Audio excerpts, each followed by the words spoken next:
শাপলা স্মৃতি সংসদ এবং এটার যারা নিজামে আছে আল্লামা মামুনুল হক, মাহফুজুল হক থেকে শুরু করে আসাদে কারাম, ওলামায়ে কারাম, আজকে নাম দেওয়া হয়েছে শাপলা স্মৃতি সংসদ। আমি মনে করি শাপলা আজীবন আমাদের সামনে জীবন্ত, এটা স্মৃতি না, এটা আমাদের জন্য জীবন্ত। এবং জীবন্ত এটা শুধু আমরা বলি না, কোরআনে বলা হয়েছে ওয়ালা তাকুলু লিমান ইউকতালু ফি সাবিলিল্লাহি বাল আহইয়া, তারা হলো জীবন্ত। আমাদের অনেক ভাই যারা আমাদের সাথেই ছিল সহযোদ্ধা, তারা জান্নাতের পাখি হয়ে ঘুরে বেড়াচ্ছে। এই জন্য যারা আমাদেরকে ভয় দেখায় তারা জানে না আমাদের জন্য কত মধুর জীবন অপেক্ষা করছে।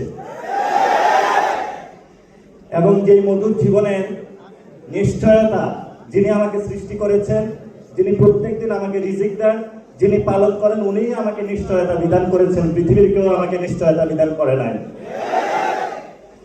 এবং বাংলাদেশে যারা আলেম ওলামা রয়েছে, দীর্ঘদিন ধরে তারা কিন্তু মিডিয়া সন্ত্রাসের শিকার। আপনারা দেখেছিলেন যখন শাপলা হত্যাকাণ্ড হয়েছিল,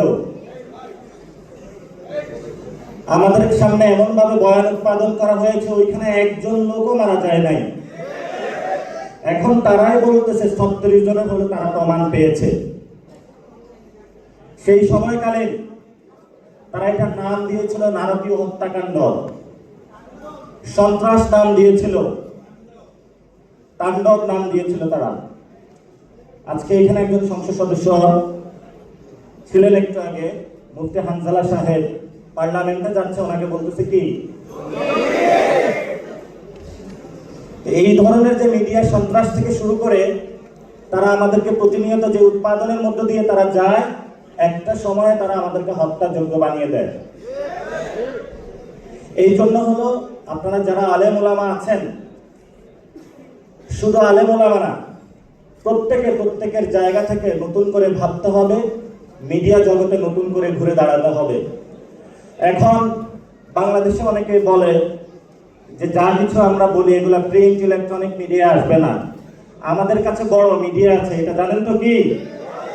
এটার কানে কোনো গোপন থাকে? এটা দিয়ে মোবাইল জার্নালিজম দিয়ে কিন্তু আমরা শেখ হাসিনাকে বাংলাদেশ থেকে বিদায় করেছিলাম। এবং যেই কোনো ঘটনা এখন ঘটে, এটা বিদ্যুৎ গতিতে সবার কাছে ছড়িয়ে যায়। এই জন্য যারা মিডিয়া ভাইরা রয়েছেন, আল্লাহর রাস্তায় আপনাদের কাছে অনুরোধ, আপনারা তো করেন না, আপনাদের যারা মালিক পক্ষ রয়েছে, যারা জীবন আগাম গুকাম সন্ত্রাসী চাঁদাবাজি দুর্নীতি করে টাকা ইনকাম করেছে, এখন তাদের শখ হয়েছে যে বাড়ির সামনে হলো একটা দারোয়ান রাখা, সেই জন্য তারা একটা মিডিয়া এজেন্সি খুলে দেয়।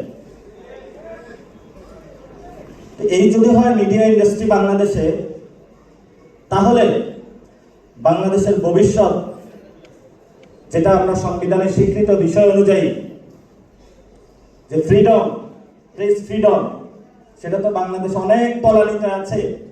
তাহলে সেটা থেকে আমরা কিভাবে মুক্তি পাবো, এটা আমাদেরকে মন্ত্রী মহোদয় দিক নির্দেশনা দিবেন। আজকে যিনি এখানে এসেছেন, মিডিয়া মন্ত্রী, ইনফরমেশন মিনিস্টার, উনি অনেক ভালো লোক।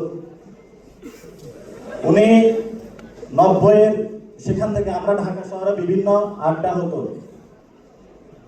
উনি কিন্তু বড় মাপের একজন ফিলোসফার। আবার তা আমরা বলবো যে মিডিয়া সেক্টরটা আপনার হাতে গিয়েছে, আপনি এটা যদি সুন্দর করে গড়ে তোলেন, আমাদেরকেও একটু অ্যাক্সেস দেন, আমাদেরকে জঙ্গি না ভাবেন, আমাদেরকেও বাংলাদেশি হিসাবে ভাবেন, সার্বভৌমত্ব ইসলামের অতন্ত্র প্রহরী হিসাবে ভাবেন, একটু সুযোগ দিলে আমরা বাকিটা ইনশাল্লাহ করে নিতে পারবো।